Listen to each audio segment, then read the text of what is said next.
Buenas, saludos, profesor.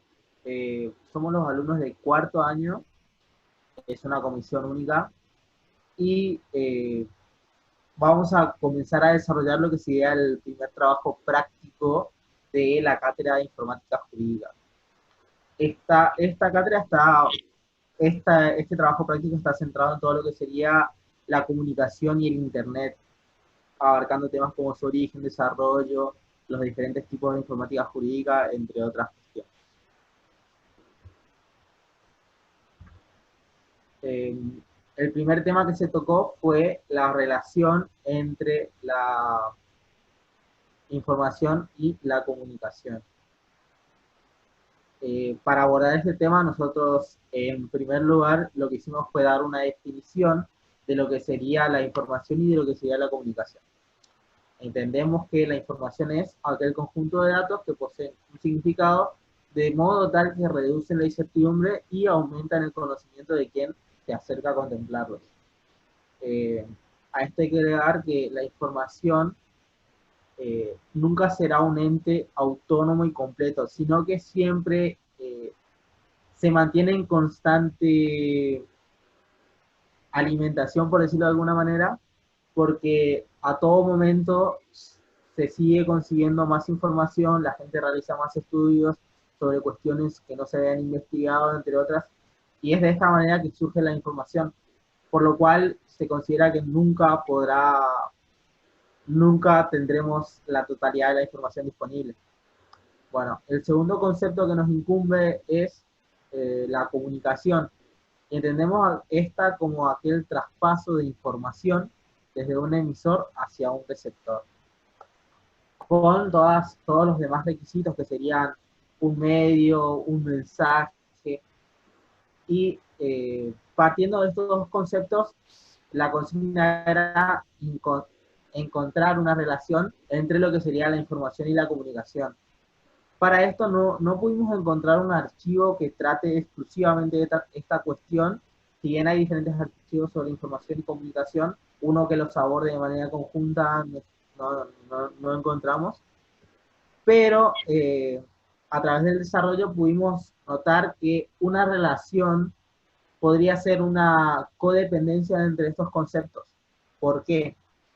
Porque si bien se puede obtener información sin comunicación, que sería a través del estudio directo de los diferentes objetos o bienes, eh, también es cierto que la comunicación es una fuente de la información y sucede todo el tiempo. Es más, el sistema educativo sería la mayor manera en la que se consigue información a través de la comunicación. Incluso en este momento, bueno, no en este momento, pero cuando cursamos, nosotros recibimos información a través de usted. Bueno, también otro punto donde se relacionan estos conceptos es que para que exista una comunicación debe existir cierto nivel de información en el sujeto. Es decir, yo no puedo comunicarme con otra persona que no tenga cierto nivel de información, como mínimo el lenguaje, en lo que estamos hablando de comunicación digital, ¿no? Pero es un requisito indispensable que la otra persona maneje cierto tipo de información. Y además que siempre que las personas se comunican, se está compartiendo información, porque la comunicación es la transmisión de datos, que sería lo que significa la información. Así que esta es los puntos en los cuales se conectan los conceptos de información y comunicación según lo que nosotros pudimos investigar y desarrollar de manera grupal. Eh, ya que estamos hablando de comunicación, corresponde entonces hacer un análisis sobre lo que serían los axiomas de la comunicación. Estos son desarrollados por Paul Witzlawick en su libro No es posible no comunicar. Paul Witzlawick fue un psicólogo y filósofo austriaco, después se nacionaliza estadounidense. Bueno, lo que importa es que se encontraba realizando estudios acerca de la esquizofrenia, porque había manejaban una teoría, con otro grupo de psicólogos manejaban una teoría que era la teoría del doble vínculo, a partir de la cual a una persona se le daba una información a través del medio digital y otra información a través del medio análogo, y este choque de comunicaciones causaba efectos en la psiquis de la persona, y eso era lo que desarrollaba la esquizofrenia. Si bien esta teoría fue dejada de lado, es en este marco, es en este contexto en el que Paul Watzlawick desarrolló lo que serían los 5 axiomas. El primer axioma establece que no se puede no comunicar, justamente lo que es el título del libro. Y establece que las personas siempre están realizando comportamientos. Es decir, no existe ninguna acción de la persona que no sea un comportamiento. Por lo cual nosotros podemos hacer una comparación entre el comportamiento como una especie y las acciones como un género. Así, sin importar lo que haga, sin importar si vos caminas hacia atrás, hacia adelante, hacia la izquierda, hacia la derecha, si saltás, si te quedas quieto, si no haces nada, siempre te vas a estar comportando. Y siempre que la persona se comporta, está transmitiendo un mensaje, se está comunicando con otra persona. Esto, eh, por ejemplo, para dejarlo en claro, si yo voy en el colectivo y me voy con auriculares y mirando hacia el piso, pareciera que no estoy mandando ningún mensaje, pero la otra persona que me ve dice, bueno, este chico no quiere hablar con nadie, y esa persona recibió esa información en ese contexto. También no es necesario que se den situaciones interpersonales para compartir información, porque puede suceder que en un complejo de departamentos me lastimo el dedo y grito, y mi vecino va a escuchar y quizás se asuste reaccionando a ese grito, y ahí habría una comunicación sin necesidad de una relación interpersonal.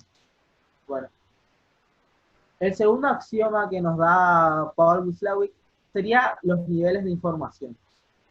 Y estos niveles de información tienen un aspecto referencial y un aspecto conativo. El aspecto referencial sería aquello, a la información en sí, a lo que la información dice. Y el aspecto conativo sería la información sobre la información. ¿Cómo se debe entender esa información? Eh, para explicarlo de una manera, el aspecto referencial sería un político prometiendo que va a terminar con la tasa de criminalidad, y el aspecto conativo sería cómo nosotros entendemos eso. Entendemos que no va a ser así, que es otro político haciendo promesas porque sí. Para explicar este axioma, Paul Watzlawick nos da una situación hipotética en la cual se encuentra un detenido en una habitación con 2 puertas. Estas puertas, una se encuentra cerrada con llave y la otra se encuentra cerrada sin llave. Y se le dice que si él descubre con una sola pregunta cuál es la puerta cerrada sin llave, podrá salir de ahí. Estas puertas están vigiladas por 2 guardias, los cuales uno siempre dice la verdad y el otro siempre miente. Ese sería el aspecto conativo, de cómo se debe entender la información. Él sabe que si le pregunta, va a recibir una información sobre la puerta, si está cerrada o está abierta, que es el aspecto referencial, y el aspecto conativo sería él entendiendo si el guardia miente o no miente sobre la información que le brinda. La solución a esta situación la dejo que la investigue usted, profe, a ver si la puede descubrir sin hacer trampa. Bueno, el otro axioma que nos da Paul sería la puntuación de la secuencia de hechos. Sería que para comunicarnos entre las personas siempre se requiere que se puntúen, se acomoden lo que sería, o se secuencien los hechos. Y esto trae grandes inconvenientes porque se suelen acomodar los hechos de acuerdo a los aspectos subjetivos de la persona. Para esto se nos da un ejemplo, para explicarnos, se nos da un ejemplo de que un matrimonio, bueno, un matrimonio en el cual una persona, la mujer era muy intensa, y el hombre a raíz de esto se iba del hogar. y luego volvía, claro, se iba y salía de parranda. Entonces se explicaba que en, en el punto de vista de la mujer, ella era muy intensa debido a que él se iba. Y desde el punto de vista del hombre, él se iba porque ella era muy intensa. Entonces, la puntuación de la secuencia de hechos es cómo se acomodan las situaciones, de acuerdo al punto de vista de cada uno, pero la influencia que tiene en la comunicación es bastante importante. Bueno, el otro axioma de Paul Witzlawick es sobre la comunicación digital y analógica. Sobre la comunicación digital tenemos a la comunicación verbal, al idioma, a escribirnos. Y sobre la comunicación analógica tenemos todo lo que sería hablar, comunicarse con una representación de lo que queremos. Lo que sería hablar con señas, pedir cosas, hacer un dibujo o cualquier cosa que no implique el lenguaje, no implique hablar. Eh, por eso se considera que en lo que corresponde a la comunicación, el medio analógico siempre será mucho más universal, porque el símbolo para decir gracias es el mismo acá en Argentina. Si te inclinas así y haces así, un asiático, por ejemplo, va a entender que querés darle las gracias, porque se cree que es un idioma mucho más antiguo, mucho más arcaico, mucho más simple, que lo que sería el idioma digital. Bueno. Y el último axioma que nos da Paul Witzlawick es la interacción simétrica y complementaria. Eh, esta interacción simétrica y complementaria se podrá clasificar en base a en qué carácter se dé. Si la comunicación se da, si la interacción se da en un carácter de igualdad, que están todos en pie de igualdad, que los comportamientos de todos están en pie de igualdad, en este caso estamos hablando de una interacción simétrica. Esto se da en una charla entre amigos, compañeros de la facu, compañeros del trabajo, es decir, que todos están en un pie de igualdad y por lo tanto todos pueden comportarse. Luego tenemos la interacción complementaria. Se entiende por interacción complementaria en la cual las acciones de unos complementan a las de un sujeto que está en una posición superior. Esto se da mucho en lo que sería, por ejemplo, el ejército, hablar con el jefe del trabajo, los padres por los hijos. Y esas serían básicamente los 5 axiomas. Sobre esto, Paul nos deja en claro que no es una ciencia exacta y que están elaborados bastante eh, eh, están elaborados, no sé, no muy seriamente.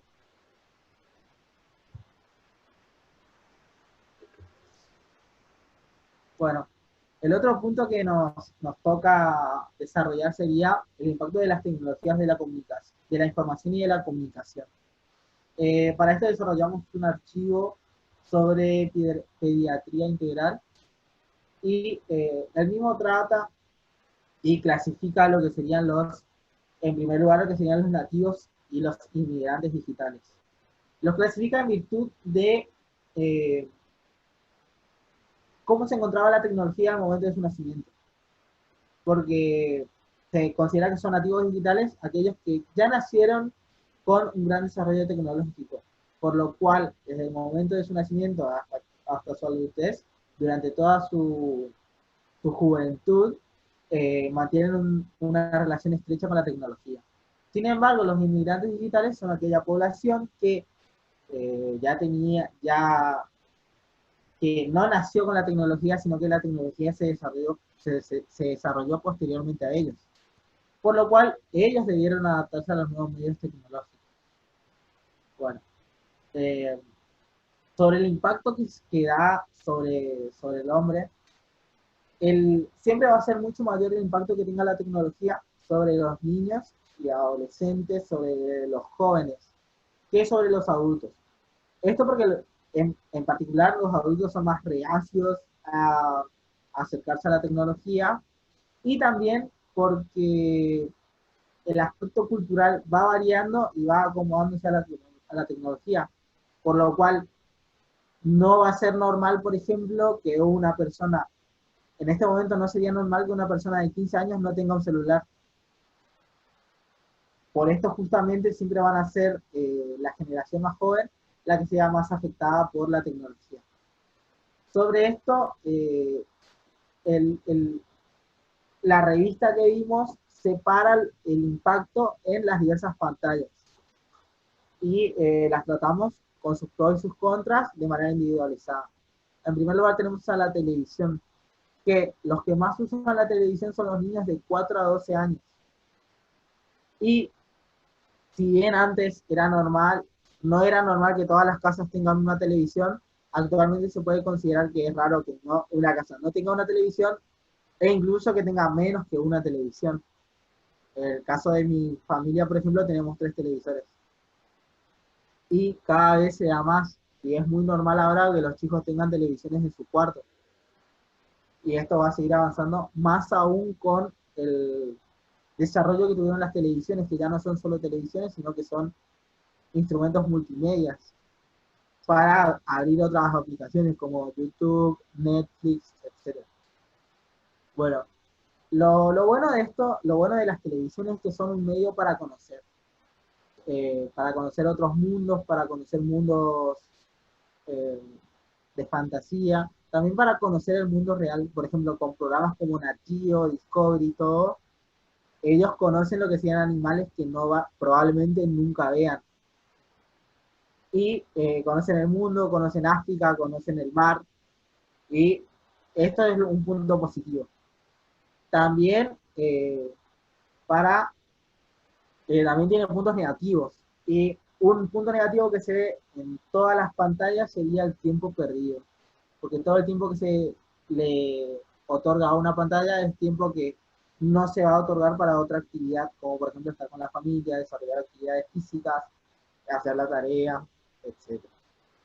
Bueno, un punto negativo de la televisión sería la violencia, la facilidad con la que se puede ver violencia en la televisión.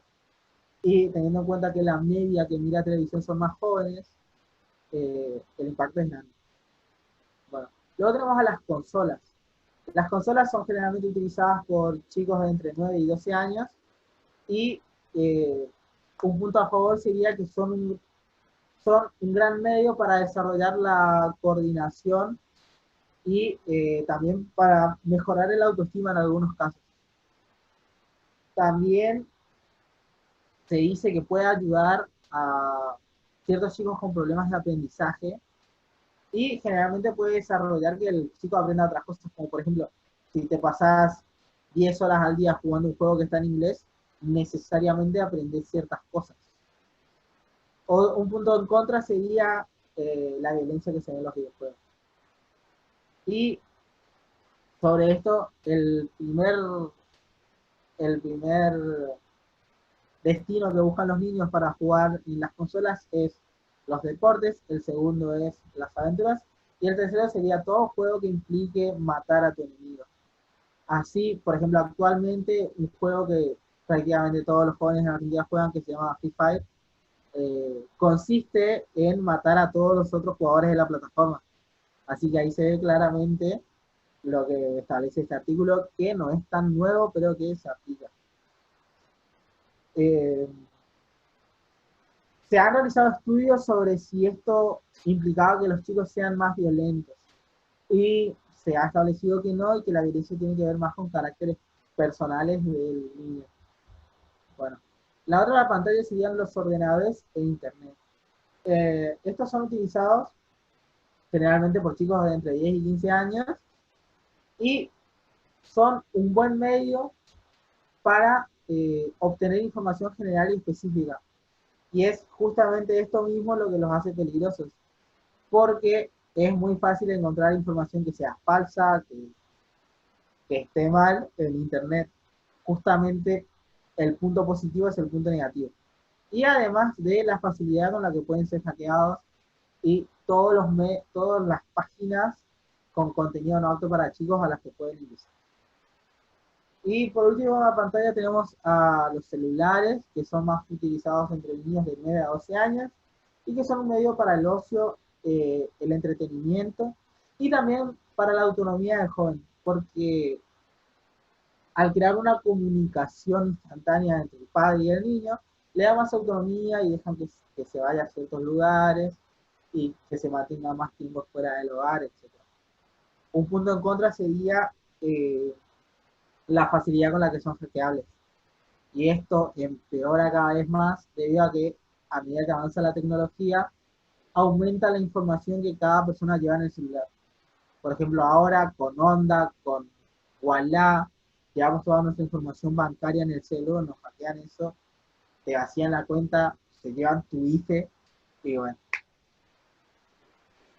Esa sería más el impacto de las tecnologías de la información y comunicación en los jóvenes. Un tema que también debemos tocar es la revolución virtual. Para esto vimos un video bastante largo y sobre el cual no puedo extenderme mucho debido a que la página tiene un plazo de grabación máximo. Por lo cual me limito a eh, remarcar los puntos que yo considero importantes sobre la revolución virtual. El video en general trata sobre el origen y desarrollo de Internet y cómo afecta al mismo a diferentes ciudadanos. Por ejemplo, se nos daba el caso de un hombre que aprendió a sembrar y aprendía los métodos de cosecha y aprendía cuáles eran las mejores semillas a través del Internet. Bueno, eh, sobre la revolución virtual, los puntos más importantes me parece que son el diseño versátil de Internet, la conexión y la igualdad del mismo. ¿Por qué? El diseño versátil, porque hay que aclarar que Internet fue desarrollado originalmente para fines militares, lo cual hace que tenga un esquema disperso, por decirlo de alguna manera, en la cual el sistema no depende de un solo punto en concreto. Entonces, en caso de que un punto sea atacado, busca otra vía para llegar al objetivo. Y es esta característica la que hace que sea muy difícil bloquear y censurar en Internet, lo que da una libertad sin control prácticamente a los internautas.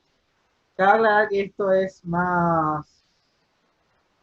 Suena lindo, pero no es tan cierto como parece, porque muchos países encontraron la manera de censurar el Internet.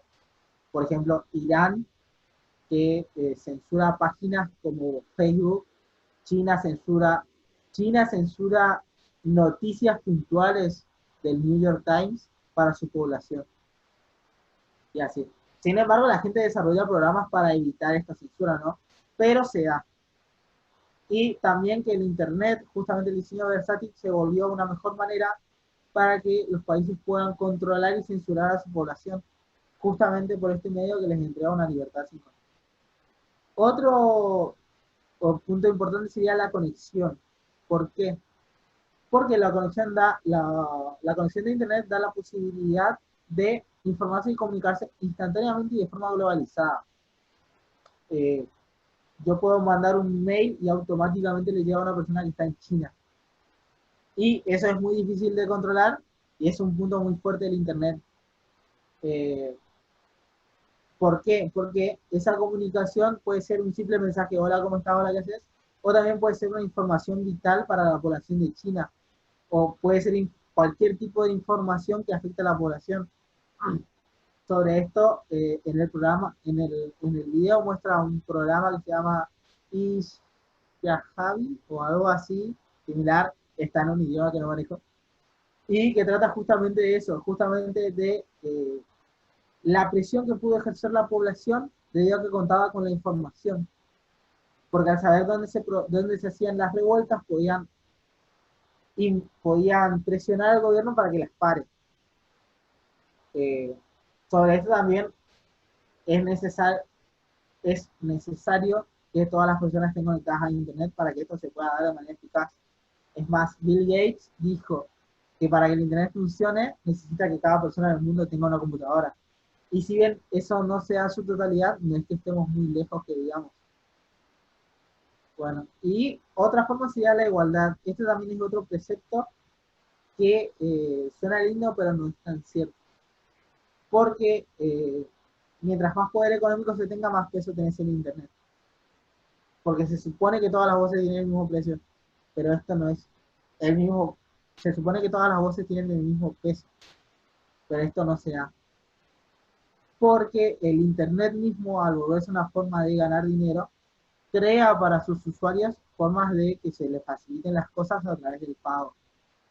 Por ejemplo, poniendo en YouTube de ejemplo, vos podés pagar para hacer publicidad y llegar a muchas más personas mucho más rápido de lo que lo otro va a tardar haciendo video a video y progresando solo, sin lo que sería el pago de la publicidad.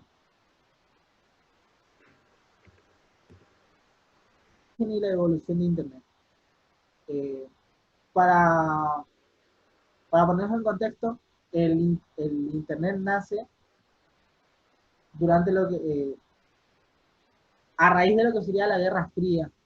Y la Guerra Fría es una guerra que no implicó ningún conflicto bélico, supuestamente porque se dieron conflictos en ese contexto, pero no entre Rusia y, no entre la Unión Soviética y Estados Unidos, por eso se considera una guerra en la que no se disparó ningún arma.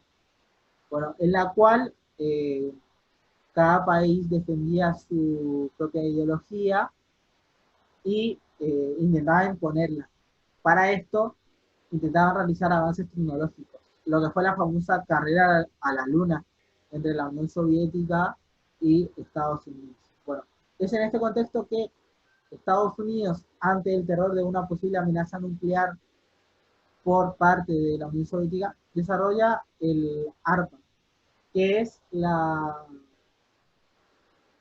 ah, bueno, era de investigación, no me acuerdo cómo era la sigla. Ah, qué bacán. Bueno, que va desarrollando, si bien el Internet ya existía, la red ya existía. No, para. ¿Cómo no me voy a acordar cómo se llama? ¿Sabes que ya se había tener abierto el documento? ¿Cuántos minutos me llevó eso? ¿Ah? Bueno, otro punto importante es lo que sería el origen y la evolución del Internet. Para ponernos en contexto, esto se ha dado durante la Guerra Fría. La Guerra Fría se denomina de esta manera porque no se utilizaron armas de fuego ni hubo un conflicto bélico entre lo que sería Estados Unidos y la Unión Soviética. Por estos eran los grandes hegemón, se le denomina, porque eran las grandes representaciones de su ideología en el mundo, que eran el comunismo y el capitalismo. Lo que se denominó la carrera a la luna fue durante la, durante la Guerra Fría y fue porque querían demostrar sus avances tecnológicos con el fin de que más países se les unan. Bueno, es en este contexto en el que Estados Unidos, ante la amenaza de un posible ataque nuclear por parte de la Unión Soviética, desarrolla lo que sería el ARPA, que es la Agencia de Proyectos para la Investigación Avanzada. Y se encontraba vinculada al Departamento de Defensa. Bueno, cuando se desarrolla el ARPA, se se meten a investigar y a desarrollar tecnología en lo que sería la comunicación. Y se desarrolla a principios del 70 lo que sería ARPANET. Pero existía el problema en cómo unir estas redes de ARPANET, porque se encontraban unidas por cables. Y eso era un gran problema militar porque podrían cortarlo fácilmente y cortar esa información. En 1947 se crearon las reglas para que las redes hablen entre sí, para que estén interconectadas. Sucede que cuando se creó la red, se fue popularizando su uso si bien no era para el uso de las personas normales, es decir, estaba destinado únicamente para el uso militar o político de grandes empresas, también se desarrollaba para universidades. Y esto ocasionaba que se desarrollaran diversas computadoras y era un conflicto hacer que las computadoras se comuniquen entre ellas.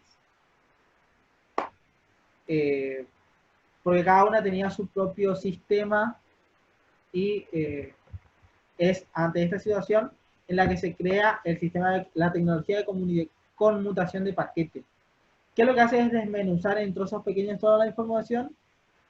Es decir, un equipo quiere mandar una imagen, la desmenuza en cientos de imágenes, miles de imágenes pequeñas, píxeles, y las envía al otro ordenador a través de diferentes vías. Cuando llegan al otro ordenador, el otro ordenador las une y las acomoda y las muestra en pantalla. Bueno, esta herramienta permitía compartir una enorme cantidad de datos y mucho más rápido. Se fue extendiendo, pero todavía prevalecía el problema de la comunicación entre los equipos. Y es para solucionar esto que Tim Berners-Lee crea el protocolo de transferencias de hipertexto, que daría lugar a la primer web. Y utiliza los hipervínculos que son HTTPS y HTML. Y el programa Web Browser. En un primer momento, esto solo se encontraba disponible para usuarios del CERN, pero a partir de 1991 el uso se extendió a aquellos que no eran usuarios del CERN, y desde allí entonces la evolución del Internet se fue dando a pasos agigantados, ya que demostró ser una gran herramienta para prácticamente cualquier uso. Es por esto que, por ejemplo, en 1993 solo existían 100 sitios web, 100 sitios www, y para el año 1997 esta cifra superaba los 200.000. Y así sigue siendo actualmente. El número debe ser incontable. Y, por ejemplo, en este año 2020 se contabilizó que más de 450 a 40 millones de personas navegan a través de Internet. Y esto representa más del 59% de la población mundial. Es justamente por este gran uso extendido que se le da al Internet que tiene la capacidad para cambiar nuestro entorno y nuestra vida, básicamente, como está demostrado. ¿Ahí termina? No sé.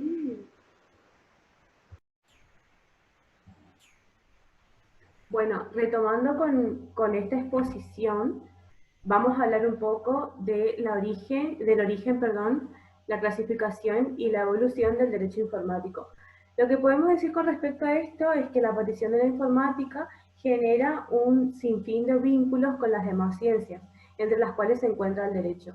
Estos avances tecnológicos y todas las cuestiones que son atinentes al uso de las redes o las computadoras traen consigo aparejada un desafío para el mundo jurídico, ya que va a necesitar nuevas reglas que le sean aplicables a esta nueva realidad. Así nos encontramos en muchas oportunidades con normas que son contradictorias o inadecuadas y que desafían incluso las instituciones más tradicionales del derecho. Para referirnos al derecho informático es necesario redefinir el concepto de informática, que vamos a decir que es un concepto que surge en el seno de la cibernética y que aparece como respuesta a la inquietud racional del hombre.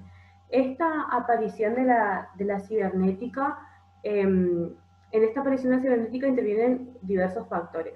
Uno de ellos es el factor social, es decir, la necesidad de un aumento en la producción y el capital. Otro factor técnico y científico, ya que los avances de la ciencia y la técnica en diversas áreas facilitan el conocimiento humano. El factor histórico, que surge a partir de la necesidad de unificar los avances científicos con respecto a un contexto histórico que se esté viviendo. Ante estos factores incidentes, el hombre hace frente a la necesidad de informarse eficazmente, por lo cual tiene que recurrir a la implementación de nuevas formas para manejar y utilizar la información. A partir de esto, la informática entonces empieza a jugar un papel muy importante en todos los órdenes del desarrollo humano. Como antecedentes más remotos, podemos señalar que el derecho informático, según Teles, que es un autor que citamos como bibliografía, se remonta a 1949 con la obra de Norbert Wiener, en donde dedica un capítulo al derecho de las comunicaciones y expresa la influencia que ejerce la cibernética respecto de uno de los fenómenos sociales más relevantes, que es el jurídico. Además, cabe señalar que en ese mismo año también el juez estadounidense Lee publicó un artículo en la revista de Minnesota en donde afirma que el siguiente paso para el progreso del hombre era de transición de la teoría general del derecho a la jurimetría. Este término implica la sustitución de un juez, como lo conocemos, por la computadora. Estas son las primeras manifestaciones interdisciplinarias que ocurren en los términos instrumentales de la aplicación de los medios que nos da el mundo informático. Bueno, con respecto a qué es el derecho informático, podemos decir que comprende su utilización y los ámbitos de aplicación. Podemos citar a diversos autores, pero siguiendo la línea de Teles, es una rama de las ciencias jurídicas que contempla la informática como instrumento y como objeto de estudio. Smith lo define como el conjunto de principios y normas que regulan los efectos jurídicos nacidos de la interrelación de sujetos en el ámbito de la informática y sus derivaciones. Alma dice que es el conjunto de normas y principios con las instituciones que regulan las relaciones jurídicas emergentes de la actividad informática. Pese a que se pueden citar muchos conceptos, podemos entender que el derecho informático es el conjunto de normas jurídicas encargadas de regular los fenómenos jurídicos como producto de la utilización de los recursos informáticos. Constituye una ciencia y una rama autónoma dentro del derecho, ya que abarca el estudio de las normas, jurisprudencias y doctrinas relativas al control y a la regulación de la informática por esta problemática que señalábamos al principio. En dos aspectos. El primero es la regulación del medio informático en su expansión y el desarrollo y la aplicación de los instrumentos informáticos. El derecho informático se divide a su vez en derecho a la informática e informática jurídica. A pesar de que son disciplinas distintas por tratar problemas distintos y diversos, siempre se han encontrado ligados, ya que para la comprensión del derecho de la informática se requiere que un abogado tenga una formación informática. Entre estas disciplinas existen dos tipos de interrelaciones. En el enfoque instrumental se hace referencia a la informática jurídica, pero al considerar a la informática como objeto de derecho, se hace alusión al derecho informático. Ambas disciplinas son, como dijimos, se encuentran interrelacionadas y funcionan eficazmente si se logra esa interrelación. Por cuanto el derecho en su aplicación es ayudado por la informática, o sea, sería que se sirve de esta disciplina. Y resulta que esta debe estructurarla por ciertas reglas, como señalábamos al principio, y criterios que aseguren el cumplimiento y respeto de las pautas informáticas. Así es que nace el derecho informático como una ciencia que surge a raíz de la cibernética. La informática jurídica es la aplicación de la informática, es decir, los ordenadores, computadoras, etcétera, a la resolución de problemas específicos de los profesionales del derecho. Es decir, que es la aplicación de la informática al derecho. Es una herramienta de apoyo de las actividades en el ámbito del ejercicio de la abogacía y en todos sus campos.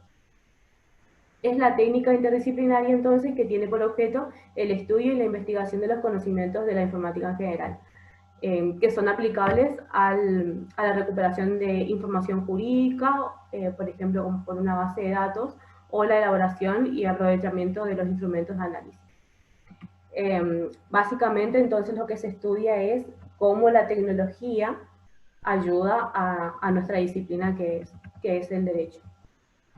Bueno, con respecto a la clasificación de la informática jurídica, tenemos por un lado a la informática jurídica documental, que consiste básicamente en la creación, almacenamiento y recuperación de la información jurídica, como por ejemplo leyes, doctrina, jurisprudencia, documentos administrativos, contratos, convenios, e incluso también de expedientes judiciales. Con respecto a esto podemos decir que existen tres métodos de búsqueda que son el full text o texto completo, que es aplicado en todo el texto y implica un mayor uso de los recursos de procesamiento, y siempre el resultado es eficaz porque el texto aparece en forma completa. Las keywords o palabras claves es un criterio de búsqueda aplicado a un conjunto de palabras claves que se almacenan en el texto. Esto implica menos recursos de procesamiento y el resultado es menos completo. El abstract o resumen es el criterio de búsqueda que se aplica por medio del resumen del texto, como su nombre lo indica, y se posiciona entre los dos métodos anteriores mencionados, porque es como que aplica el método del keyword en forma restringida.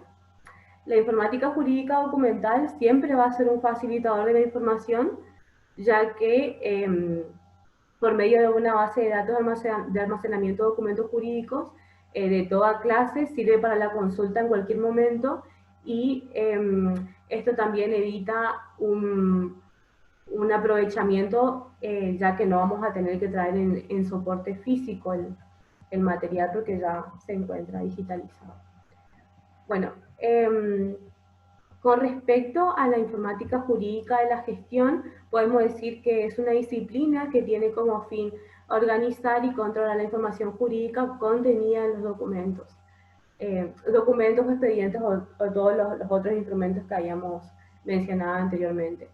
Esto se hace por medio de la aplicación de programas de administración para clasificar este tipo de información. Comúnmente es utilizado por los tribunales, notarías y estudios jurídicos, ya que sirve para para continuar el seguimiento de los trámites y procesos, y ayuda a mantener la información contenida en esos documentos en forma actualizada. Esta disciplina se clasifica en registral, notarial y decisional, que es lo que va a referir mi compañero posteriormente. Bueno, como bien explicó mi compañera, la informática jurídica de gestión tiene estas subdisciplinas de las cuales yo me voy a encargar de desarrollar. En primer lugar tenemos a la informática jurídica registral, la cual es una rama de la informática jurídica justamente, y es principalmente utilizada por el Estado para el tratamiento de la información catalogada a su cargo en todo tipo de registros jurídicos, con el objeto de facilitar a los usuarios datos fehacientes con rapidez y facilidad de acceso. Esta clasificación posee características tanto de la modalidad documental como de la modalidad de gestión, porque implica, por un lado, el almacenamiento de la información y por otro lado, la actualización del sistema. Luego tenemos lo que sería la informática jurídica notarial, la cual tiene características compartidas con lo que sería la gestión de estudios jurídicos, generación de documentos e interacción con la informática jurídica registral. La informática jurídica notarial se ocupa principalmente de intervenir como terceros de confianza, conservando los documentos digitales y contratos electrónicos por un tiempo definido, el cual es acordado entre las partes. Y se encarga también de los archivos electrónicos, alquilando un espacio físico. Tiene que cumplir estándares de seguridad de informática mundial y se constituyen en depositarios privados que le otorgan a los documentos fechas ciertas. Luego tenemos a la informática jurídica decisoria, la cual también es denominada informática jurídica metadocumental. Es la rama jurídica que se ocupa mediante la utilización del sistema de inteligencia artificial, bases de datos y y bases de datos de facilitar la adecuada solución de casos específicos y concretos. Un paso más allá de esto se da cuando la inteligencia artificial materializada a través del sistema estructura conocimientos especializados, obtienen conclusiones a través de las informaciones que se les suministran. Luego tenemos a los sistemas expertos, que justamente la informática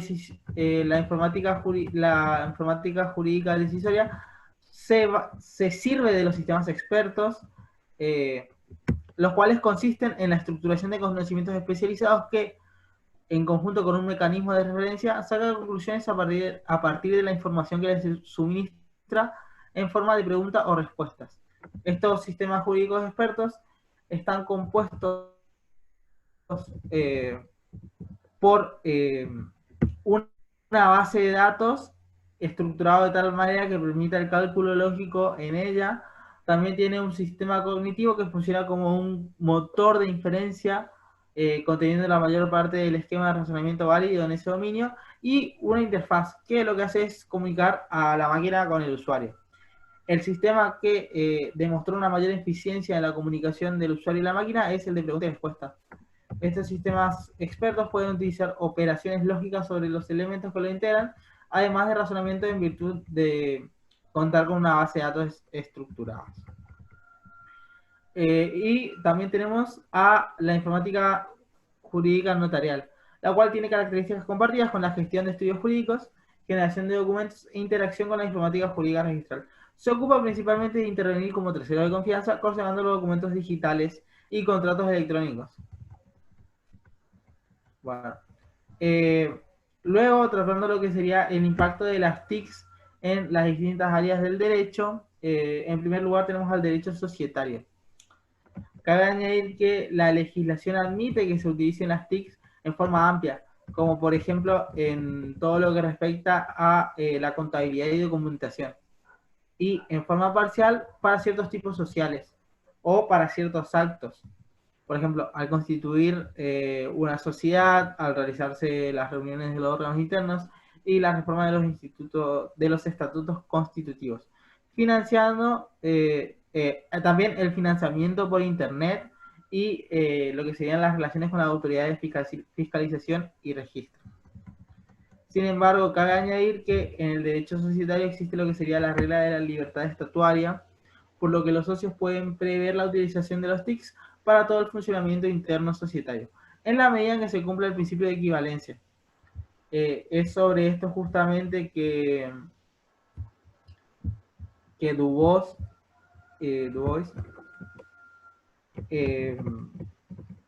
el cual, conociendo que el derecho societario necesariamente debe ser contemporáneo a los avances tecnológicos, porque se encuentra íntimamente relacionado con el mercado, establecía que era necesario activar lo que él denominaba la transformación digital de las sociedades en su funcionamiento interno, con el fin de lograr una mayor eficiencia en tiempos, formas y lugares, y un mejor ejercicio y protección de los derechos de los socios y el acrecentamiento de la transparencia societaria y contable.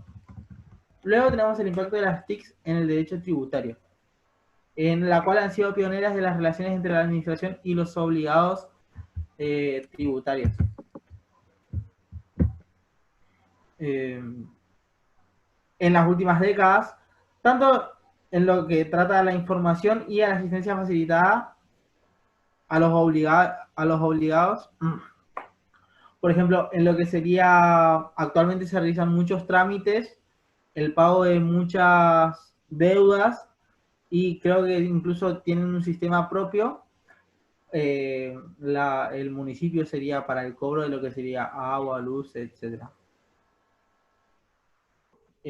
Después tenemos a lo que sería el impacto de las TICs en los derechos humanos.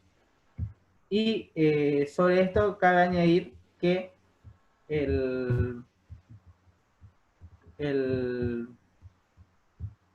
las TICs se han convertido en un medio idóneo tanto para lo que sería el ejercicio y la defensa de los derechos, porque la llegada y el establecimiento firme de las nuevas tecnologías a la vida cotidiana implica a su vez que las personas tienen la necesidad de adaptarse al impacto que genera la misma en cada ámbito de la vida del individuo.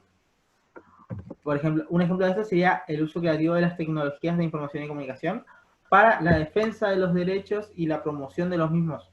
Por ejemplo, tenemos el caso de la marcha del 17A. Hubo hace poco que mucha gente se citó a través de las diferentes redes sociales con el fin de reclamar por sus derechos. Este sería un ejemplo para la defensa. Pero también, actualmente, en el contexto de pandemia, las videoconferencias han sido el bote salvavidas prácticamente para la educación. Y este es un medio, entonces las TIC se convierten en un medio para ejercer los derechos. También en todo lo que corresponde al ejercicio de la actividad democrática, el ejercicio de las cámaras legislativas que actúan a través de las videoconferencias. Y con eso cierra mi parte. Mientras tanto yo bailo. Bueno, como últimos puntos, con referencia a la realización del trabajo práctico, teníamos que visualizar un video que estaba en la plataforma de YouTube que se denominaba Científicos Industria Argentina, la regulación de Internet. Conforme a esto teníamos que realizar un análisis de este video y con respecto a las palabras claves ir relacionando los conceptos. Bueno, lo estructuramos en forma de informe, por lo tanto tiene una introducción, un desarrollo y una conclusión que la juntamos con el resto del desarrollo del trabajo, haciendo una conclusión general. Bueno, con respecto a este tema también teníamos que incluir el análisis de las normas SOPA, PIPA y ACTA, y también lo referente a la Deep Web. Bueno, comenzando con la exposición del informe, someramente podemos decir que uno de los problemas más significantes de los últimos tiempos ha llevado a todos los expertos en la materia a replantearse la posición en la que se encuentran, ya sea a favor de la regulación del Internet o en contra. Sin embargo, muchos coinciden en que el gran reto del derecho en la era de la comunicación es darle un marco legal regulatorio a todo esto y que sea de forma compleja y completa, es decir, que abarque la mayor cantidad de relaciones previsibles en este contexto.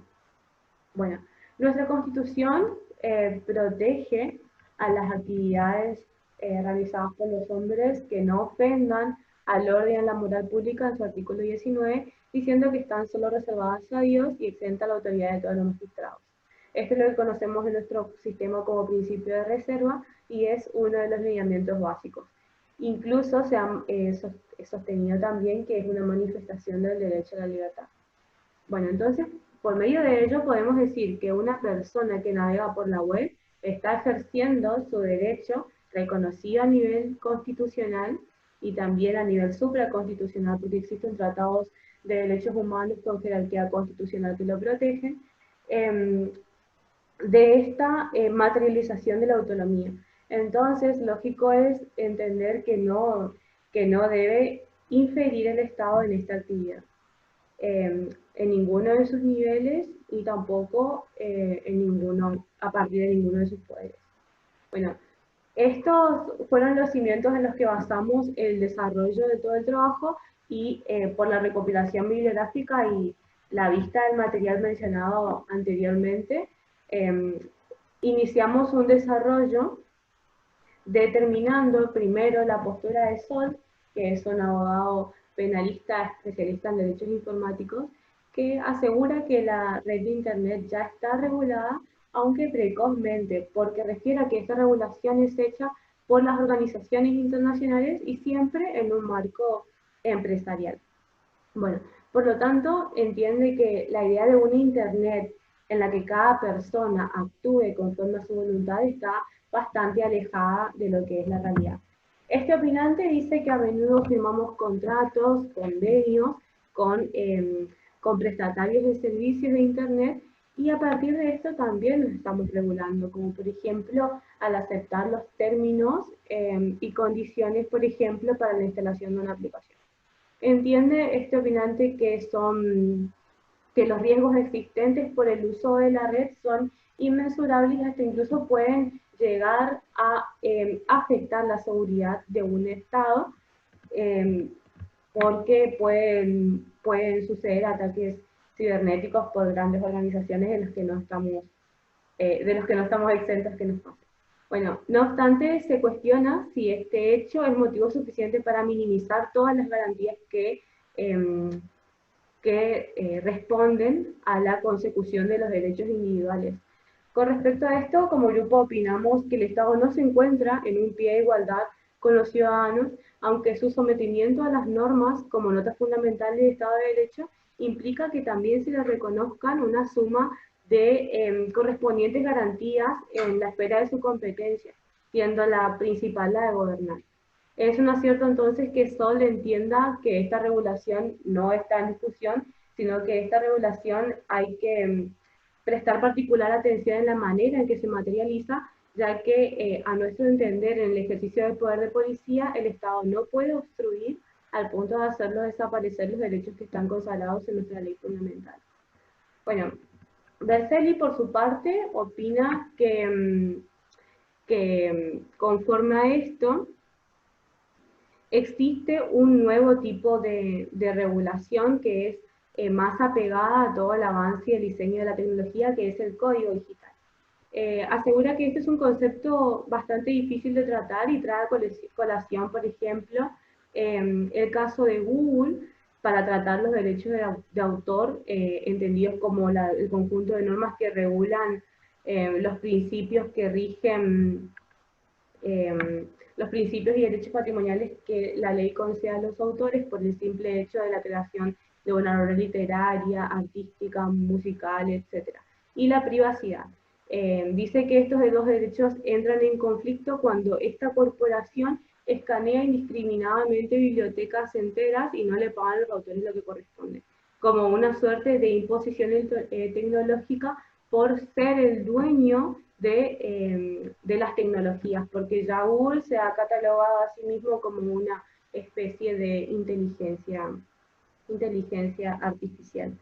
Bueno, todos estos postulados nos llevan a cuestionarnos si estamos en presencia verdaderamente de un delito informático. Con respecto a esto, también hicimos referencia al Código de Ciberdelincuencia del Consejo de Europa, en donde determina que los delitos informáticos son todos los actos dirigidos contra la confidencialidad y la integridad y la disponibilidad de los sistemas informáticos, redes y datos, así como el abuso de dichos sistemas para cometer esos delitos. Partiendo de este concepto, es acertado entonces que solo entienda que es un momento de redefinir el concepto de privacidad de una manera que se vea menos afectada a la voluntad individual, ya que una descarga de una música o la copia de un programa o la descarga de una película, por ejemplo, no puede de ninguna manera ser penado por la ley según lo que opina este autor y cuestiona a la que nosotros nos adherimos. Bueno, retomando un poco el análisis de todos estos invitados a debate, consideramos también oportuno referencial al doctor Jacobo Cohen-Heeman, que es vicepresidente de Asuntos Legales y Relaciones Gubernamentales de Mercado Libre. Él cree que es posible una regulación, pero hacerla de forma fragmentada, ya que intentar una regulación en forma total es utópica por la propia calidad de dinámica que tiene la red. Sin embargo, afirma que esta regulación tiene que ser tecnológicamente neutral y flexible, para que en ningún momento pueda caer en desuetudo por ser obsoletas y así se tornen inaplicables. Entonces, frente a esta posibilidad, es atractiva, como dice el opinante, la idea de que las grandes corporaciones opten por el sistema de autorregulación, sobre todo con lo referente a la privacidad de datos y derecho de autor que anteriormente a que sean ley en nuestro país fue aplicando Mercado Libre. Bueno, opina también este autor que uno de los grandes problemas de la regulación de la red es que está siendo hecha por migrantes digitales para el uso de nativos digitales, que son conceptos que ya lo trató mi compañero anteriormente.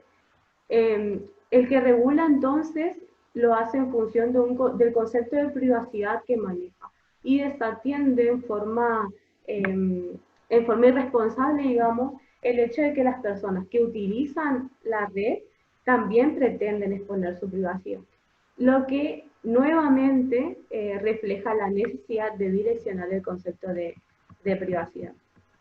Otra consecuencia del uso de la tecnología también es determinar la responsabilidad que les cabe a los prestatarios de servicios en caso de que susciten conflictos.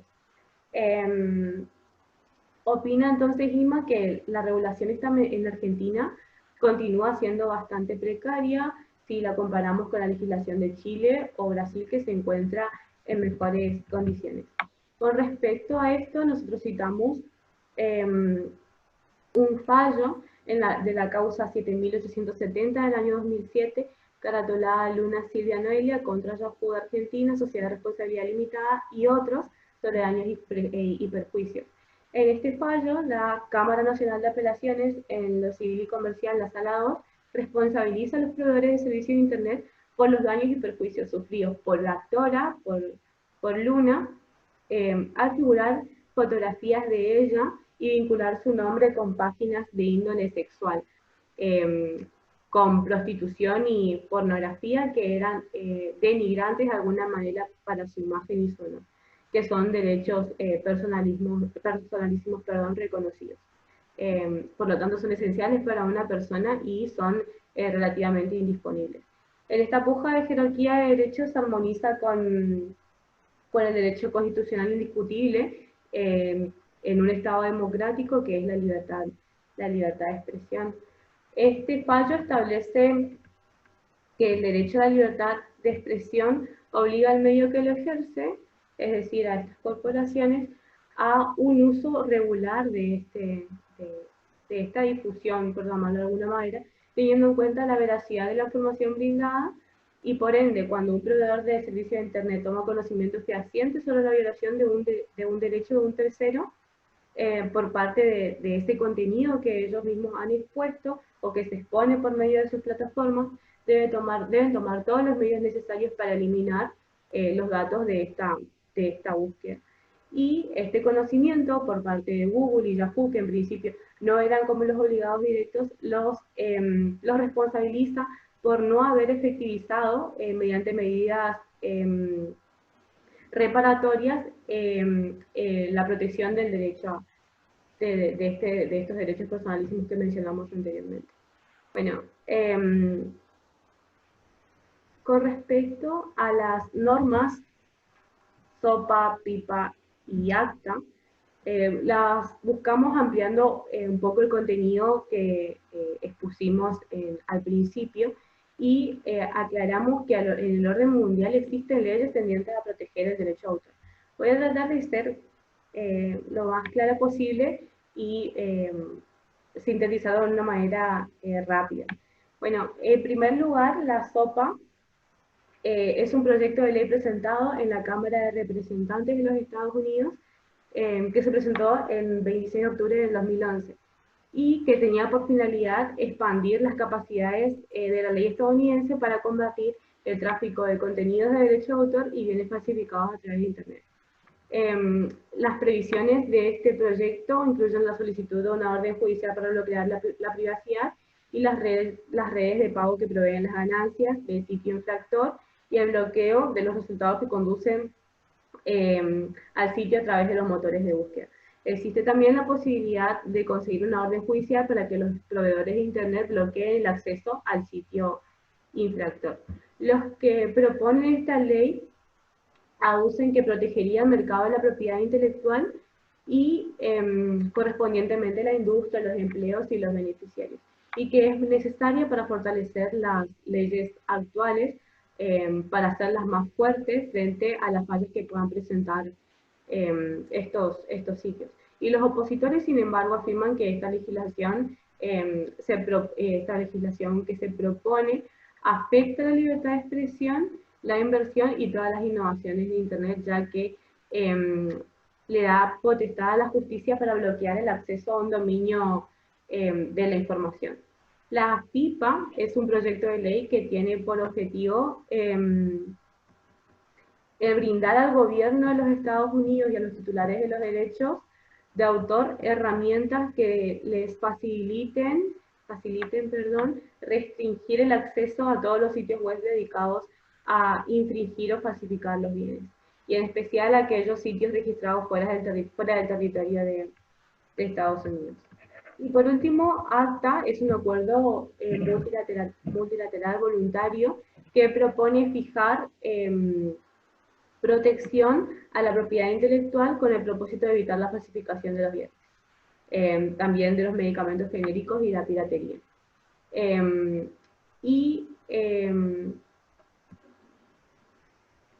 Los que están de acuerdo con esta regulación califican al acuerdo como una respuesta al aumento en el comercio mundial de productos falsificados y todas las obras que son protegidas y que no pueden alcanzar eficazmente esa protección por la gran cantidad de actividad de piratería que hay. Y los opositores, sin embargo, dicen que este convenio afecta los derechos fundamentales, incluida la libertad de expresión y la privacidad. En concreto, podemos decir que estas dos regulaciones y el acuerdo multilateral lo que intentan hacer es proteger a los derechos de autor, pero con normativas que sean muy rígidas y de tan rígidas que terminan afectando derechos fundamentales de todos los ciudadanos. Bueno, como último tema, vamos a referirnos un poco a la Deep Web. La Deep Web o Web Profunda nace sin considerar lo que iba a suceder posteriormente. Esta idea surge a partir de un artículo publicado por el Laboratorio de Investigación Naval de los Estados Unidos, en lo que proponían esconder las rutas de información de una manera que los usuarios de Internet puedan acceder a la información sin revelar, puedan acceder a la información sin revelar su identidad. La motivación inicial era poner en marcha un mecanismo de seguridad en el sentido de que la policía pueda obtener esta información de los delatores sin que corra ningún peligro. Es una capa de Internet mediante la cual es posible buscar una información manteniendo todo el anonimato, algo que no es posible en la capa superficial de la web. Ya que la inmensa mayoría de la información existente en Internet se encuentra en la capa más profunda. Se ha calculado que la Internet superficial constituye solamente un 5% de la web y cerca del 95% está en las capas inferiores. Bueno, como características relevantes podemos señalar que posee entre 400 y 500 veces más información que la web normal, en torno al 95%, como ya lo dijimos. Hay más de 200.000 millones de sitios web asociados con la Deep Web. La relación de contenido-calidad es alrededor de 1000% respecto a la web superficial, y las páginas funcionan bajo un software que protege la identidad, como puede ser el Tor. Bueno, los niveles de la web: tenemos la web visible, que son todas aquellas páginas comunes que visitamos cotidianamente y que podemos acceder por medio de buscadores o redes sociales o páginas web de índole diversa, como por ejemplo blogs, páginas informativas o canales de entretenimiento. La web invisible, son todas aquellas páginas que no son rastreadas por los buscadores tradicionales, como por ejemplo las descargas pirata, como los torrents y descarga masiva. Y también los sitios extremistas, como los grupos ilegales, revolucionarios. Y también las redes gubernamentales participan de esto, como por un acceso restringido a los programas de espionaje. Bueno, conforme a todo lo que analizamos en el desarrollo de las consignas, y que pese en el desarrollo del trabajo pudimos tener opiniones disidentes, Hay una verdad que es indiscutible y es que el Internet vino a modificar desde lo más simple como es la comunicación a lo más complejo como es la ciberseguridad de un Estado.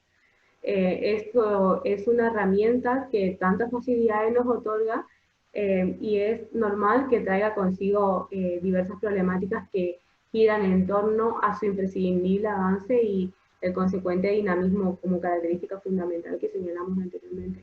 Bueno, en una sociedad tan globalizada es la vinculación entre lo jurídico y el uso de la red se complejiza, sobre todo si tenemos en cuenta que entran en conflicto de derechos tan relevantes como la privacidad, la protección de los datos, la reserva individual, la autonomía de la voluntad e incluso la libertad. Si entendemos que el Estado tiene el imperio para regular los derechos individuales a fin de tornarlos compatibles con el interés general, el uso de la red no puede ser una cuestión ajena a la reglamentación. Sin embargo, el grado de complejidad que esto ostenta es prácticamente, por el grado de complejidad que esto ostenta, es prácticamente imposible hacerlo de una forma completa, y si podemos llegarlo a hacerlo de una forma completa, va a ser imposible también de que sea uniforme, como en ese caso lo pretendían las regulaciones de SOPA, PIPA y ACTA, ya que por más que sus objetivos eran razonables, los modos de concretar estos objetivos suponían, a nuestro entender, un menoscabo a la libertad de expresión. Entonces, necesariamente, como un punto que podemos encontrar en coincidencia, vamos a tener que recurrir a los lineamientos básicos del derecho por medio de la aplicación de principios generales que rijan tanto la actividad de los proveedores del servicio como de los usuarios. Sin embargo, como vimos en el caso mencionado, y como también lo había expresado uno de los invitados al debate que analizamos, las normas del derecho, tanto civil y comercial, continúan siendo aplicables a las relaciones que se dan en la esfera del uso de esta tecnología, ya que en últimas instancias, a nuestro entender, el juez es el que va a determinar la procedencia o improcedencia de una petición judicial que se pueda suscitar en el marco de un conflicto. Bueno, en nuestra opinión, pese a que los profesionales indicaron que la red ya está sujeta a una reglamentación, es necesario que la legislación en torno a, esta, a esta tecnología se robustezca para materializar de alguna forma el principio de igualdad y que la resolución de los conflictos no queden subsumidas al pleno arbitrio de los jueces, ya que muchas veces ante una precaria regulación se ven obligados a recurrir a la analogía para llegar a una sentencia que ponga fin al problema. Y evitar de alguna manera en su tarea de juzgar que exista una proliferación de contienda. Además de esto, los límites de la actuación de los servidores estarían marcados por una norma. Entonces, esto también hace posible que se establezca un control, incluso también ante un sistema que también lo había dicho Himan, de autorregulación, para que la norma o lo que disponga la norma puedan controlar o verificar el cumplimiento de todas las políticas que se hayan autoimpuesto. Bueno, esas fueron las conclusiones a nivel genérico que podemos mencionar. Estas conclusiones también están plasmadas en el trabajo, en la última parte, como así el desarrollo de todos los temas que fuimos tratando.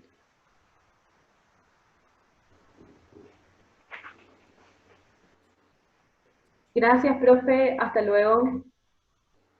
Chao, chao.